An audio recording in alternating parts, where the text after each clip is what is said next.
Traduction sans filet, numéro 159. Et aujourd'hui, j'ai pris au hasard le début du chapitre 6 d'un roman que je n'ai pas lu, ou plus exactement que j'avais essayé de lire et qui m'était tombé des mains. C'est un roman policier noir, un peu, un thriller, d'une écrivaine australienne, Melissa Lukashenko, et ça s'appelle Steam Pigs. Je ne sais pas si on voit ou pas, la luminosité n'est pas très bonne visiblement.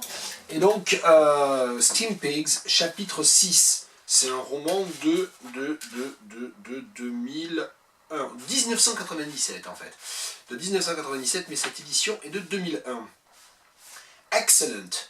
Sue's grin splits her face from ear to ear, standing in the tiny office of the Archerfield factory on Thursday morning. A new employer is more complacent. See you on Monday then. 7:30 start. The warehouse manager is a youngish, sandy-haired man, not bad looking but with a tense, angry face like lots of blokes she sees around the place. He's been pleasant to her throughout the interview. Still, she can tell he's got a hard, dirty streak hidden inside. Sue goes back to the ute, exhilarated by the idea of a proper job, if not by the idea of getting up at 6:30 on a regular basis. J'ai ouvert le livre en fait, parce que d'abord je le feuilletais pour essayer de me rappeler ce que c'était, puis je me suis souvenu que je ne l'avais pas lu en fait. Et je suis tombé, vraiment j'ai ouvert, enfin c'est vraiment une des premières pages sur lesquelles je suis tombé, en ouvrant comme ça la page 58-59, le début du chapitre 6, et tout de suite en lisant, je me suis dit, ah oui tiens c'est amusant, il y a plein de choses bizarres en tout cas, qu'on ne peut pas calquer, qu'on ne peut pas traduire vraiment mot à mot, comme ça en français, donc bien un matériau intéressant pour une improvisation. Excellent, excellent. Jusqu'ici tout va bien. Sue's grin splits her face from ear to ear. Donc là, le sourire de Sue, littéralement, cisaille, ou divise, ou scinde son visage d'oreille à oreille. Donc là, on ne peut pas traduire comme ça c'est le mot à mot. Alors évidemment, il y aurait une solution qui est un large sourire traverse le visage de Sue, qui serait voilà, une manière un peu usuelle, pas très compliquée, pas risquée de le traduire, mais en même temps l'image en anglais n'est pas une image totalement conventionnelle. Splits her face from ear to ear. Elle rit d'une oreille à l'autre, mais il y a l'idée de splits her face. Donc son visage il est quand même entaillé, il est cisaillé en deux quand même. Donc il faudrait essayer de rendre ça.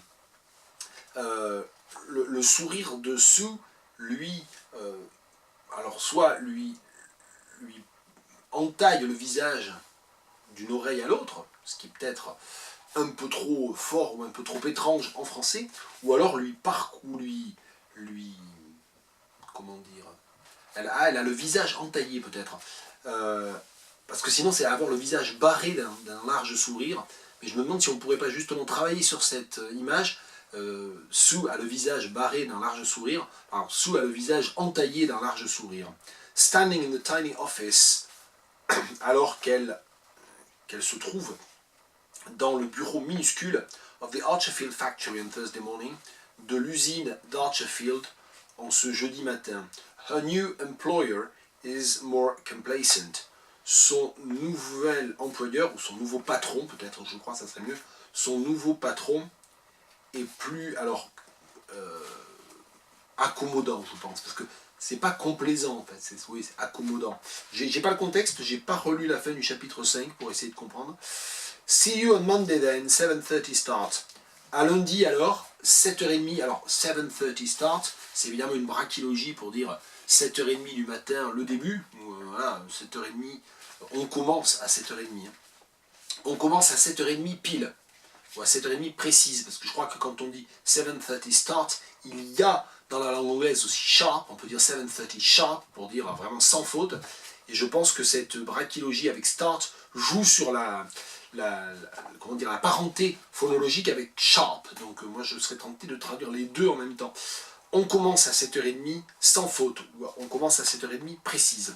The warehouse manager, alors littéralement le responsable de l'atelier, mais bon, je je ne sais pas si, si ça correspond à ça, je vais garder ça pour l'instant. Le responsable de l'atelier is a youngish, sandy-haired man, est un homme plutôt jeune, sandy-haired, alors littéralement aux cheveux sablonneux, est-ce qu'on dirait cheveux couleur paille peut-être, je ne sais pas, à la chevelure paille ou aux cheveux couleur paille, not bad looking, pas vilain, but with a tense, angry face, mais avec un visage tendu et furibard peut-être, je sais pas, angry, hein, parce qu'un visage en colère ou un visage, c'est pas un visage stressé, parce que ça c'est tense, un visage anxieux ou un visage tendu ou un visage très stressé, tout ça, ça traduira tense, mais angry, un visage, on dit pas un visage furieux, on dit pas un visage en colère, on dit pas, ouais, un visage, je serais tenté d'aller vers furibard qui est un peu familier, mais moi, avec un visage tendu et furibard, like lots of blokes, après il y a blokes qui est familier aussi, she sees around the place, comme tant d'autres types qu'elle voit dans le coin. He's been pleasant to her throughout the interview. Pendant toute la durée de l'entretien, il est resté agréable à son égard. Still, she can tell he's got a hard, dirty streak hidden inside. Et malgré tout, alors she can tell, littéralement, elle peut dire que, mais elle est sûre que, elle est sûre qu'il a, alors a hard, dirty streak hidden inside. A streak, c'est la veine dans les minéraux, un streak. Donc c'est un filon, c'est une veine, ou c'est un... Donc il y a quelque chose de caché en lui, à savoir qu'il a l'air, donc c'est une métaphore minérale, il est d'ailleurs qui est très intéressante si on la pense jusqu'au bout, à savoir que c'est comme si son côté agréable était la surface en fait du galet, et qu'à l'intérieur, si on ouvre, eh bien il y a autre chose, comme dans un minéral. He's got a hard, dirty streak hidden inside. Je me demande d'ailleurs s'il n'y a pas aussi des sous-entendus sexuels avec hard et dirty aussi. Bon.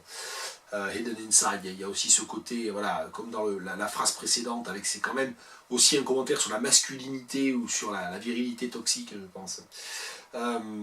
Elle est sûre que tout au fond de lui se trouve,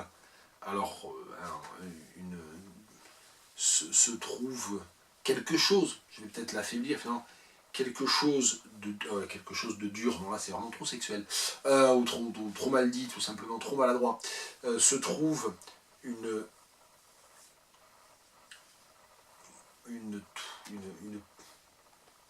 une dureté perverse, peut-être, dirty, une forme de dureté perverse. Bon, c'est pas terrible. Hein. Sue goes back to the UT, j'avais décidé d'arrêter là je crois, to the UT accelerated by the idea of a proper job. Sue revient, alors UTE, hein, UTE, c'est j'ai pas revérifié d'ailleurs comment ça se traduirait, mais c'est j'allais dire le 4x4, mais en fait je suis pas sûr, c'est le diminutif, voilà je vais y arriver, de utilitary vehicle, donc véhicule utilitaire, donc soit 4x4, soit un truc genre fourgonnette peut-être, peut-être qu'il faudrait peut-être le traduire plus par fourgonnette, parce que le 4x4 c'est SUV quand même. Donc peut-être vers la fourgonnette, ouais. C'est un, je sais pas, moi je dirais un Express, un Berlingo, mais enfin ça, tout ça c'est des marques, donc ça va pas. Sue repart à la fourgonnette, vers le véhicule, vers son véhicule utilitaire, mais franchement personne parle comme ça. Exhilarated by the idea of a proper job, tout excité à l'idée d'avoir un vrai travail, if not by the idea of getting up at 6:30 on a regular basis, mais nettement moins excité à l'idée de se lever à 6h30, alors de devoir, comment dire, on a regular basis, c'est l'idée de routine, ouais, de façon routinière, mais moins excité à l'idée de devoir se lever à 6h30 du matin de façon routinière, de façon régulière. Voilà pour ces quelques phrases tirées d'un livre que je ne connais pas, Steam Pigs de Melissa Lukashenko.